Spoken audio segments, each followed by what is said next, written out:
상황이 좀처럼 나아질 줄을 모릅니다. 이스라엘과 팔레스타인의 전쟁 더욱더 격화되고 악화되고 장기화될 조짐을 나타내고 있습니다. 이에 따라서 글로벌 금융시장이 요동치기 시작했습니다. 바이든 미국 대통령이 이스라엘을 방문했음에도 불구하고 뾰족한 수는 없는데요. 이스라엘과 팔레스타인의 전쟁 지원을 하겠다, 중재를 하겠다 이런 이야기들 내놓았고 또 앞서서 이스라엘이 계속해서 좀 비난을 받고 있는 이 가자 지구의 병원 폭격과 관련해서도 다른 쪽의 소행이다라면서 일단 이스라엘 감싸기에 나섰지만은 국제사회에서 이스라엘을 바라보는 시선이 예전 같지는 않습니다. 이와 관련해서 또 팔레스타인을 지지하는 쪽의 목소리도 점차 커지고 있는 상황인데요. 간밤 이 미국 증시 그리고 전반적인 글로벌 자산 시장에서는 여러 가지 이상 징후가 포착되기 시작했습니다. 그러면 오늘 핵심 뉴스 이 부분부터 좀 더 자세하게 살펴보겠습니다.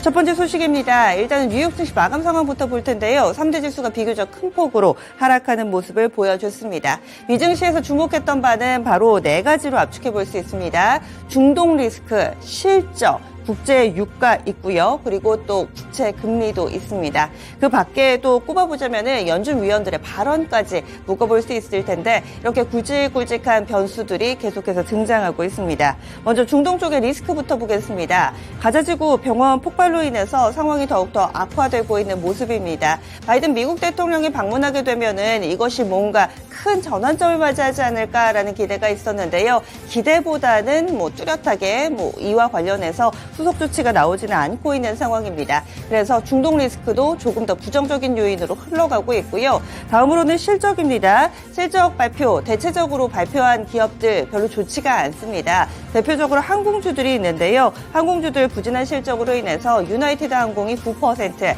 델타 항공도 4% 주가 하락 움직임을 보여줬습니다.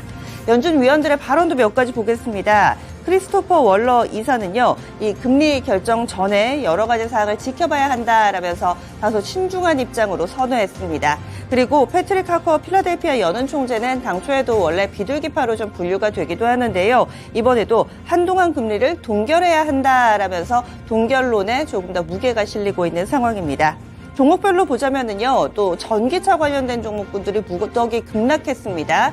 테슬라는 시간의 거래에서 이 실적을 내놓기도 했었는데요. 정규 거래에서도 우려감이 상당히 컸습니다. 이에 따라서 테슬라 주가 5% 가깝게 하락을 했고요. 그 밖에 종목을 보자면은 리비안이 9%, 루시드도 9%, 니콜라가 8%대 폭락을 보여주면서 전반적으로 전기차 관련주에 대한 투자 심리가 상당히 안 좋았습니다. 이어서 두 번째 소식 보겠습니다. 상품 시장 넘어갑니다. 국제유가입니다. 국제유가 재차 급등하는 모습을 보여줬습니다. 2주 만에 상승하는 모습, 그러니까 2주의 최고치를 보여준 건데요. 이 상승 요인은 두 가지로 꼽아볼 수가 있습니다. 중동에서 확전이 예고되고 있는 상황이고요. 그리고 미국에서 재고 수치가 발표가 되는데 재고 감소한 부분, 이 부분이 또 영향을 미쳤다라고 볼 수가 있습니다.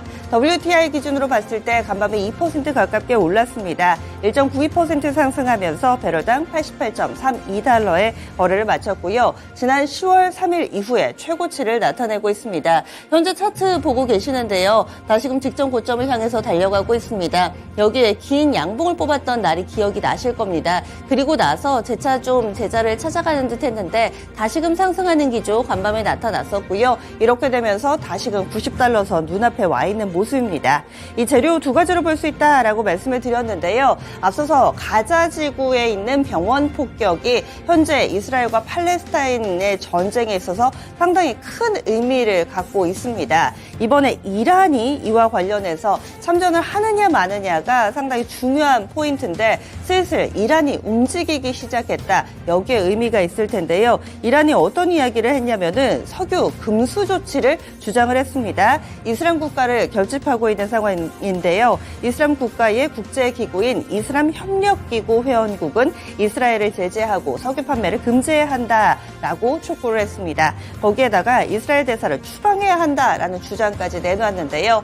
이란이 이런 멘트를 공식적으로 내놨다라는 것에 국제유가가 크게 요동치기 시작한 겁니다. 그리고 하나 더 있는데요. 이 미국에서의 경제 지표도 하나 보겠습니다. 미국 원유 재고 감소폭이 예상치를 크게 상회했다라는 부분도 영향을 미쳤습니다. 주간 원유 재고 나왔는데요. 전주 대비했을 때 450만 배럴 줄었습니다. 예상치는 40만 배럴 줄 거라고 생각했는데 공이 하나 더 붙은 거죠. 상당히 큰 폭으로 원유 재고가 감소하는 모습을 보여주면서 국제유가 상승에 영향을 미쳤습니다.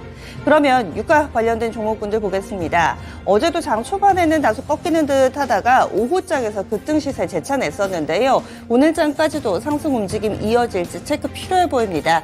그리고 또 관련된 종목군 가운데서 눈에 띄는 점이 있다면 그동안에는 흥구석유가 가장 탄력적이었습니다. 그런데 흥구석유와 한국석유는 단기 급등으로 인해서 현재 투자 주의 종목으로 지정돼 있는 만큼 매기는 다른 쪽으로 눈을 돌렸는데요. 바로 중앙에너비스입니다. 상대적으로 탄력이 약했던 중앙에너비스가 어제부터 강한 상승 탄력을 보여주면서 상한가 안착하는 모습이었고요. 흥구석유, 한국석유도 상승 움직임에 동참했습니다. 이어지는 소식 조금 더 보겠습니다. 미국의 10년물 국채금리 이제는 4.9%대 왔습니다. 4.8%만 넘더라도 그 수치가 상당히 높다라면서 증시는 발작적인 움직임을 보여주기도 했었는데요. 이제는 4.8을 넘어 4.9까지 진입하는 모습을 보여줬습니다.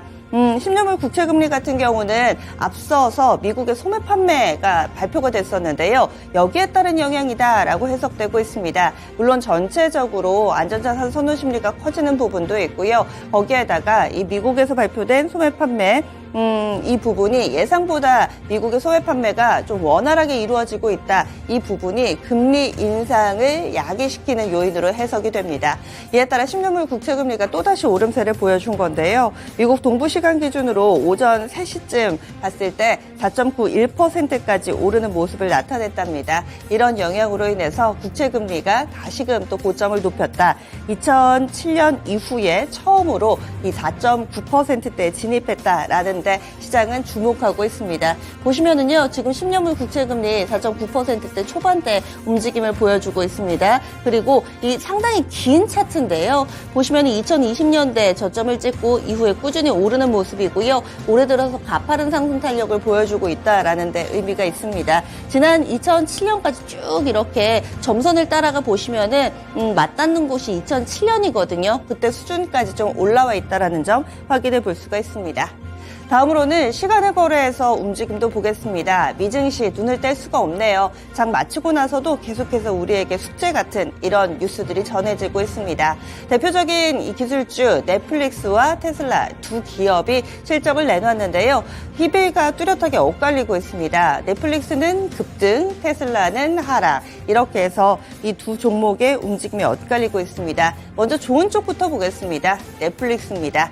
예상보다 훨씬 더 좋은 실적을 내놨습니다. 3분기 주당 순이익 보자면은 3.73달러 기록했습니다. 예상치가 3.4달러대였습니다. 3.5달러대에도 못 미칠 거다라는 것이 예상치였는데요. 이것을 훌쩍 상회했고, 그리고 또 매출액 같은 경우도 좋았습니다. 233억 달러 기록이 되면서 전년 대비했을 때 9%가량 증가했습니다. 정정해서 말씀드릴게요. 방금 전에 테슬라의 매출을 좀 말씀을 드렸고요. 구독자를 봐야 됩니다. 넷플릭스는 3분기 구독자가 876만 명 증가했습니다. 예상치가 550만 명 정도였는데 거의 예상치보다 구독자가 50% 정도 더 나온 거죠. 이렇게 구독자가 눈에 띄게 증가할 수 있었던 요인은요. 아마 주변에도 넷플릭스 쓰시는 분들은 하나의 아이디로 좀 공유해서 많이들 쓰실 겁니다. 그런데 이것에 대해서 공유 계정 단속 넷플릭스에 본격적으로 들어가면서 순 구독자가 증가했다라고 볼 수가 있겠는데요. 넷플릭스 시간의 거래에서의 주가 움직임 보겠습니다. 정규 거래에서는 기대가 크지 않았습니다. 2% 정도 하락한 넷플릭스였는데요. 시간의 거래에서는 12%가량의 급등 움직임을 나타내고 있습니다. 넷플릭스, 그래서 시간의 거래 주가 움직임이 상당히 양호하게 흘러가고 있다는 점, 8시 30분, 우리 시간으로 8시 30분의 시간의 거래가 마무리가 되니까요. 조금 더 주가 움직임 체크해 보셔야 되겠고요. 다음으로는 테슬라입니다. 테슬라는 정규 거래에서 시장에서도 안 좋았고 또 장 마치고 나서도 그다지 좋은 모습이 아닙니다.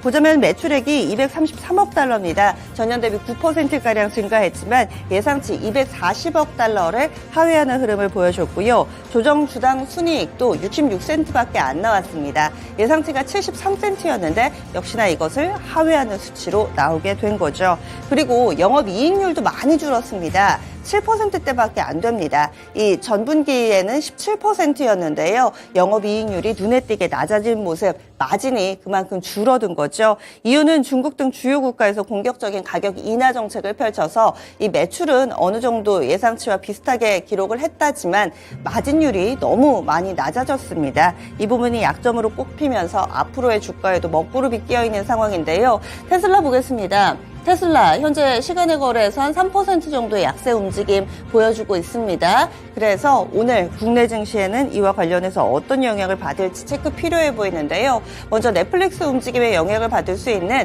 이 제작사 그리고 OTT 몇몇 업체들 보겠습니다. 알로이스가 또 OTT 관련된 부분으로 분류가 됐죠. 이 종목은 보합 정도였고요. 스튜디오 드래곤이나 에이스토리, 삼화네트워크스 제작사들 근래 들어서는 이슈가 부재한 가운데 크게 주목받지 못했습니다. 어제장에서도 1에서 2% 고르게 밀렸는데요. 오늘장의 반응이 기대를 모으고 있습니다.